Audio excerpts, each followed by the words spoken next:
When you have knockout punchers, you're bound to get touched. The difference is Boots rolls with the shots. He takes a little bit of the steam off the shots. He knows how to use his long frame and still dig to the body. Vergil, on the other hand, he'll get up after getting dropped, shake his head, and put it in another gear, in a meaner gear. That can work against a mean fighter like Vergil and run into shots, especially if you're buzzed. So when it does happen, hold on. It's gonna be explosive. Someone's gonna get knocked out. And I always pick a side, right, Mannix? I always say, oh, well, this guy's gonna be the favorite. That's a legitimate 50-50 fight, all right? Well, these guys— Take the bird in the hand. These guys are on the cusp of making a lot of money in one of the biggest fights of the year, and it'll be a unification. So the belts are on the line. So then, look, if the stars aligned and the promoters really want to make this fight happen, and everyone involved from the managers, then make the fight happen. The money's there, and it will be one of the biggest fights in boxing. If it's not Fundora, I would probably say, not just because Vergil's my fighter, but I think Boots versus Vergil is probably a bigger fight and a bigger. It could turn out to be a much better fight. I think both are warriors. Boots just showed it, and I think style-wise, it's a beautiful fight. One of the biggest fights in boxing may finally be taking shape, and experts see no clear favorite. Sergio Mora believes both Jaron "Boots" Ennis and Vergil Ortiz have the power to end the fight at any moment, making this one of boxing's toughest matchups to predict. Normally, it's the money that holds things up. Second, it's the location. I don't think that's going to be a problem. Vegas. That's a West Coast fight. Vegas. I know, I agree with you. Yeah. It's a West Coast fight. Las Vegas, 100%. You'll get the money, and you get the attention. You get the hardcore, rabid fans. So what's the problem now? The money's taken care of. The location's taken care of. We have enough time. I agree with you. Make the fight happen. Despite that uncertainty, Tim Bradley predicts Boots will completely outclass Ortiz, just like he did Zayas, a statement that instantly fuels debate. For Vergil Ortiz, this isn't just another potential fight. It's a direct challenge to prove Bradley wrong. Not everyone shares Bradley's confidence. Gonna cook Ortiz. Oh, he gonna cook Ortiz just like he just got done cooking Zayas. Look, man. But that was expected, though. Listen to me. You're talking about Zayas, a guy that isn't known for his punching power at all. That was or his speed, or really his skills. He checks boxes at a decent level, but not at an elite level. What does he have? That determination and that will. And Vergil's a little twitchy too for a guy with power. Yeah. And aggression. And he got a lot of heart. Fundora, the same thing, man. I feel like 54 is the best division in boxing. I agree. They have the hottest fights in boxing based upon just determination, will to win. And the matchups. You gotta kill these dudes to win. Robert Garcia argues that the opinion may be influenced by personal preference and makes it clear that he completely disagrees. Their contrasting views have intensified one of boxing's biggest debates, leaving fans divided. Look, Bradley's a former world champion, a great person. He knows how to speak well. He's done commentary on fights for ESPN, so he's got experience on everything. Maybe it's just favoritism. Maybe it's just something to do with being, having a favorite fighter. It could be that. I don't know. Look, I'm not saying he's, I can't say, because we don't know. You're wrong, or get in a fight with Timothy Bradley, because I'm not gonna do that. He's a friend and a good person, but I think the opposite. Shifting from predictions to overall ability, Max Kellerman argues Boots has rare physical gifts like Zab Judah, but must prove his boxing IQ against elite fighters. The concern isn't talent, it's whether hidden vulnerabilities appear when competition reaches another level. For Boots. Boots is like, in a way, to me, a version of Zab Judah in the sense that he is so physically talented. He's faster than everyone, he hits harder than everyone, he wants to smoke. But he has certain vulnerabilities underneath the surface level, and you want to know how deep is his bag if the going gets rough against another super fighter, right? But I think the best case scenario, and I'm not saying he's going to be as good as this guy, obviously. If you look at Sugar Ray Robinson, who's the greatest fighter ever, in his prime. Despite those questions, Boots continues earning praise for his mentality. Aid Oladipo argues that his willingness to answer fire with greater fire separates him from the division. That relentless mentality, combined with elite speed and power, makes him one of boxing's most dangerous fighters. Beat him up. And I don't say that lightly because Xander Zayas threw back. There was a time in that fight, I think it was round 3, where Xander Zayas started throwing back, and I even was on my Instagram story, and I was like, okay, we have a fight. Because the crowd started to get into it. It was the first time in a long time. I feel like we've seen Boots hurt, never really shaken, but you see Boots get connected. But Boots kind of took a back seat, like, okay, this guy's starting to land on me. And I was like, okay, this is it. Boots, though, is almost a bit, I'm trying to think of the fighter. Nigel Benn-esque for our UK viewers. Still, Oladipo believes that the same fearless approach can become both a blessing and a potential risk. He also believes that Boots has the ability to run through the entire division, including the biggest names waiting for him. At the same time, he warns that Boots' willingness to exchange punches could eventually create dramatic challenges against elite opposition. Obviously, Sebastian Fundora still should be #1 for me. You've got Vergil Ortiz, who doesn't have a belt, and you know, Oscar yesterday he made a video saying, okay, let's make Vergil Ortiz versus Boots Ennis. I'd love to see that fight.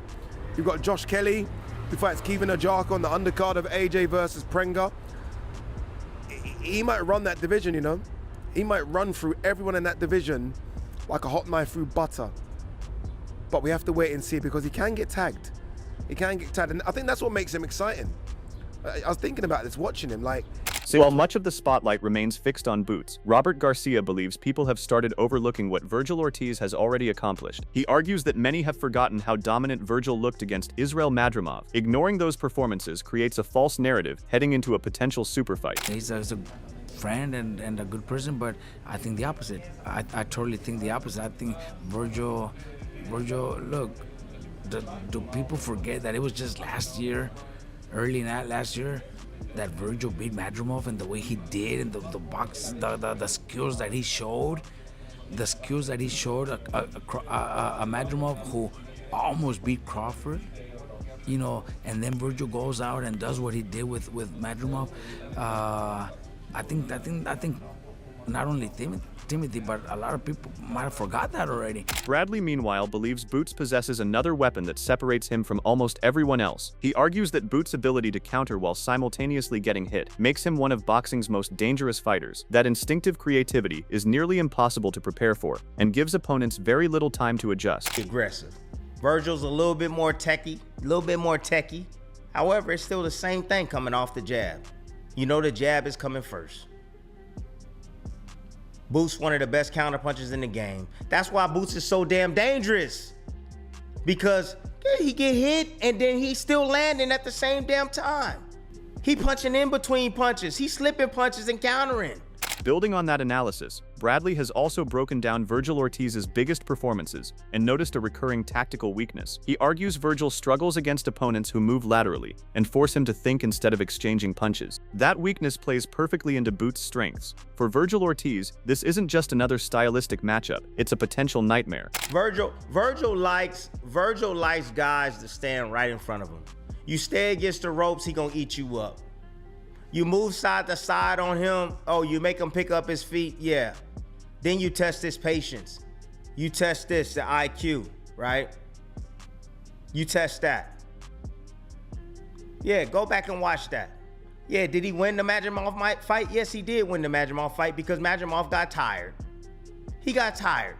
And Madrimov can't fight in the inside like he's supposed to be able to fight in the inside. Meanwhile, Robert Garcia has already made up his mind about how this ends. He's confident Ortiz wins over Ennis, and he's not just talking about a competitive fight. He believes Ortiz has the power and style to end it inside the distance. That confidence shapes how Garcia wants to handle Ortiz's next move entirely. He's not interested in a stay-busy fight or a low-risk comeback bout to ease back into the spotlight. He wants Ortiz thrown straight into the biggest available matchup. And Boots goes and destroys Fundora. That'd be beautiful too, you know. He's in boxing. He's a great name for boxing. Great fighter that could become the next big superstar also. But look, I have Vergil in the same weight division. So obviously we have to also push for that, you know, because I believe Vergil beats him. I think Vergil hits him. Vergil knocks him out. So it's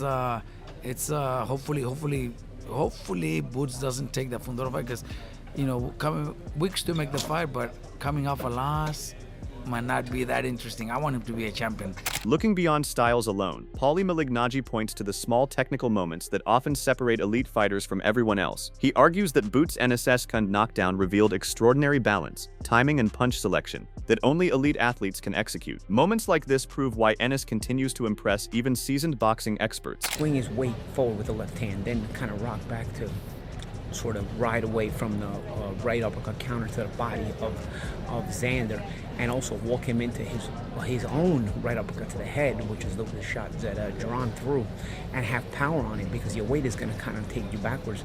Bro, I saw that knockdown. I was impressed not just with the selection of the shots and the way he set it up, but also the fact that he was able to get power on that uppercut, because, again, you're going backwards.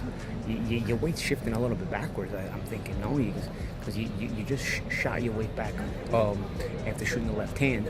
Roy Jones Jr. believes the ultimate measuring stick still lies ahead. He argues that Vergil Ortiz is the one opponent capable of exposing exactly how skilled Jaron "Boots" Ennis really is. A convincing victory would erase any remaining doubts about Boots' championship level and answer many of the questions surrounding his ceiling. To believe it. You act like you was up for the challenge.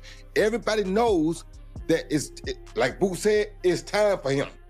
Everybody wants to see Boots against a real opponent. Vergil, you're peaked right now. You're the best option to make us, to let us figure out all the answers that we want to know about Boots Ennis. And you're gonna go say about Earl Spence and somebody else? We don't want to hear that. Looking beyond the matchup, Bomac views the division's top tier as being evenly matched, with no clear standout among the leading contenders. He places Vergil Ortiz, Sebastian Fundora, and Boots Ennis in the same elite group, believing their eventual matchups against one another will determine who truly emerges as the best. 50-50 across the board, you know, because when you look at Vergil, and when he get guys hurt, like maybe Boots was hurt, you know, he finished them off. You look at Fundora with the range and the height he got, you know, even though he'd been beat before, since then he's just been cleaning them up. And so we all waiting to see, you know, when those two or three, you know, like the four kings, when they tangle. So we, you know, as boxing fans, we just sit back and wait. Bomac believes those challenges are only beginning. He compares Boots' path to Marvin Hagler moving on to face the rest of the legendary Four Kings. Every victory only raises the level of competition waiting next. For Boots Ennis, this isn't just another championship run. It's the start of the fights that will define his legacy. And so, you know, Boots, he got over that hurdle, a big hurdle, so it's on for the next one. For sure. That's like when Marvin Hagler beat Tommy Hearns. Yeah. You know what I'm saying? Okay, all right, he's down there, and then now we got Sugar Ray Leonard next, or Roberto Duran next, you know what I'm saying? Everybody just sit by. Recent performances suggest Boots is embracing that pressure rather than avoiding it. Paulie Malignaggi praises Boots Ennis for staying composed, creative, and sharp, while delivering his most dominant performance yet. That level of composure separates champions from contenders. For Boots, this wasn't just the biggest fight of his career. It was proof that pressure only brings out his best. In this fight, credit to Ennis really for always showing up and being the professional that he is, and sharp, and never letting the moment really get to him. You know, his creativity is there, his punch selection is there, his speed and athleticism, he puts it together nicely with the power. It was another brilliant performance by him, and he wasn't mesmerized by the moment of this possibly being the biggest fight of his career. Even Sean Porter admits that Boots possesses a level of power and speed that will simply be too much for Fundora to handle. Drawing from his own wars in the ring, the former champ explains that video footage cannot prepare you for Jaron's explosive reality, and firmly backs him to break the giant. Call me crazy and saying all that. Number one, they have the game plan, but I still think that talent is so superior.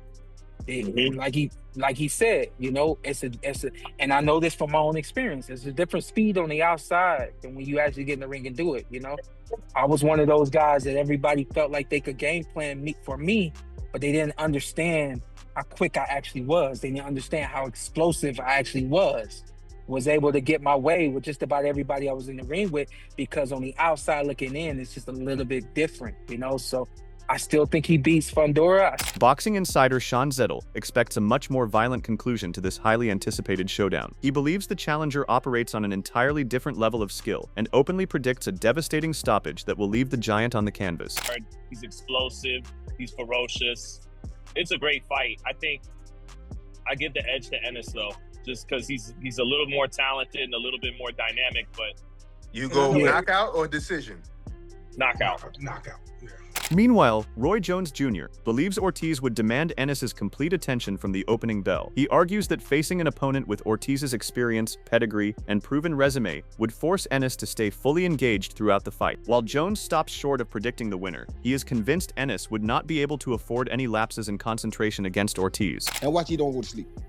Watch he don't go to sleep against Vergil Ortiz. Because if he goes to sleep against Vergil Ortiz, Vergil gonna show enough come at him. I guarantee you, put somebody like that in front of him, and I bet he don't go to sleep. And I put what they want to put on. I guarantee he won't go to sleep. Now he might not win, but he won't be because he went to sleep. He won't go to sleep against Vergil Ortiz. Trust what I tell you, because that's a higher pedigree. That's a guy with a better background, with a better pass, with a better track record, with a guy that he knows if you go to sleep, he gonna beat you. So he not gonna go to sleep on him. I promise you he ain't. Some kids, see, this is what I like about boxing. Others believe those margins could become even smaller if Boots leaves defensive openings. Greg Hackett believes Vergil's tighter, more compact punching could capitalize on moments where Boots gets hurt. One defensive lapse against an aggressive finisher could completely change the fight. People are going to ask is how is that version of Boots versus Vergil, how would that fight go? That's the thing. I don't know, because I feel like you get different versions of Boots depending on who he's fighting. But I'm not gonna lie, if Vergil might have been able to do a little more if he got Boots buzz like that. You know what I mean? Because he throw a tighter shot. You know what I'm saying? But I don't know, because we gotta wait and see. That's some we gotta see. You know what I mean? So what adjustments can he make? Boots make for his next fight, given the fact that this is the first time we see Boots really face adversity in such a way. I mean, take your time and keep them hands up. Take your time, keep them hands up, and also take a step back sometimes. He was, like I said, he was locked in a mode where I know I could get you, so he constantly going forward. And then Xander stopped and throw a 1-2 right down the middle. Sometimes you gotta take a step back off of that. You know what I mean? That should be hot, especially a big kid like that. He a big dude, man. Liam Goff expands on that concern from another angle. He believes Vergil Ortiz's punch resistance could become the deciding factor if they finally meet. One defensive weakness against a finisher like Boots could completely change the fight, making durability just as important as power. And so fast, so powerful. I don't think he takes a good a shot. He's been down a few times, Vergil. I don't think he takes a good shot as Xander Zayas, because Xander Zayas really showed me that he has a hell of a chin in there. He has nothing to be ashamed of in defeat Xander Zayas. He was just in there with a very, very special fighter. You know, Boots Ennis, you look at him, and again, you can see it even before he became world champion, that there's something very special about this guy's athleticism, his speed, his power.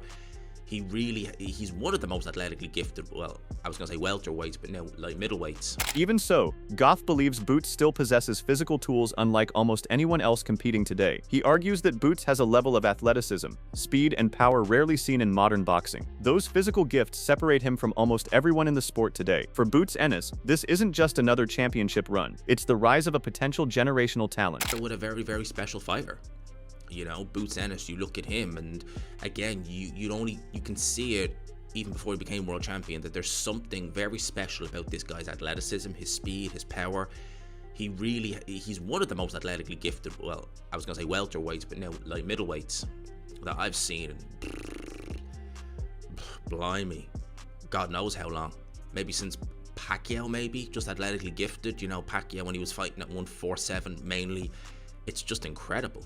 Chris Algieri agrees that Boots remains one of boxing's biggest talents, but he also sees room for improvement. He believes Boots still carries defensive flaws that future opponents can exploit. Those weaknesses become far more dangerous against elite contenders, capable of making every mistake count. A lot of people ask me, like, well, how do you see, Ennis with those guys? I'm like, listen, if he gets hit the way he did in round 3 as he did with Xander, those guys are completely different punchers. So that could be a different kind of result. But you also got to think, a guy who's as good as he is and as dynamic as he is, will he fight the same way if he has more danger coming his way? Which we saw that at 147. 147, he might get hit. The guys couldn't hurt him. So now he's at 54. Guys are punching much differently. And then he's even talked about going up to 68 eventually. That's where he sees himself ultimately capping out.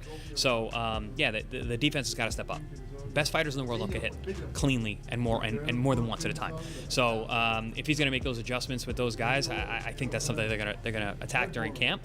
Being able to do it on Fight Night Under the Lights is another thing, but at the end of the day, like I said, it's going to be exciting. Which one of those three guys, like you said, Josh Kelly, Fundora, obviously the guys with the belts, Vergil almost maybe doesn't need the belt and you know, is still kind of one of the more popular names up there. Just ultimately, Algieri believes the debate cannot be settled through opinions alone. He insists that styles, not opinions, decide fights inside the ropes. Every elite contender must earn their reputation against each other, instead of relying on hypothetical comparisons. And until Boots Ennis and Vergil Ortiz finally share the ring, boxing's biggest unanswered question will continue fueling debate across the sport. They have their holes, which again makes the division very exciting. But I want to see them all fight each other because it's one of those things where boxing math doesn't work. It's like, oh, because he can beat this guy. It doesn't work like that. I want to see them all fight each other, and the real proving ground is in the ring. Boots Ennis has the speed, power, and versatility. Vergil Ortiz has the pressure, aggression, and knockout pedigree. The pros are split. Some see a masterclass, others predict a war. Will Boots' creativity prove too much, or will Ortiz's pressure break him down? Drop your prediction below, like for more breakdowns, and subscribe for real boxing news.